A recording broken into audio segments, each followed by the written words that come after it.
helpful. I don't know. The financial pressures in Hollywood are it's hard to say, because on the one hand, when there's financial pressures in Hollywood, of course, the argument is fewer movies get greenlit, and then the executives become more risk averse in the kinds of movies they're willing to greenlight. But I think it also means that they are also less willing to greenlight projects that are being greenlit only for political reasons, or only for social cultural reasons, or only out of a sense of fear. And so I don't know exactly how that balances, but hopefully things get more exciting. By the way, of course, the other big topic in Hollywood is AI.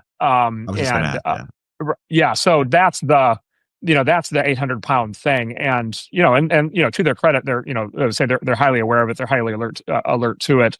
And then, by the way, there are a bunch of filmmakers, including some folks that I know, that are like super excited. And so there are, including some, like I know of like two like triple A list like director filmmakers, top end people who are like very excited about what's possible, and are going to fully embrace it. And there's a bunch of other people who are very excited. There's going to be an embrace by at least part, but there's also there's a lot of Hollywood has always had kind of a fear driven reaction to new technologies, and there's some of that, and then there is this attachment, and Hollywood is actually very acute. There's this attachment of like AI politics to like woke politics, and so if you're still super woke, you're also like super anti AI. And there are these like it's basically like the woke activists have picked up AI as the new thing that they're going to agitate about. And they're mounting basically already like pressure campaigns on the studios to like basically vow to never use AI.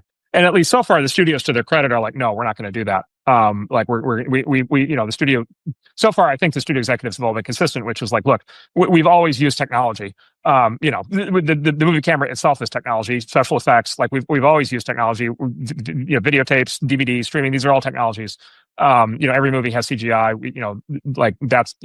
one of my little fun facts about the history of movies is Tron was the first, there's a big sequel for Tron that's out this week. The original Tron was 1982 from Disney, and it was the first movie that had integrated use of computer graphics, which was the big thing at the time. And as a consequence of that, Tron was disqualified from the Oscars because they cheated by using computer graphics, right?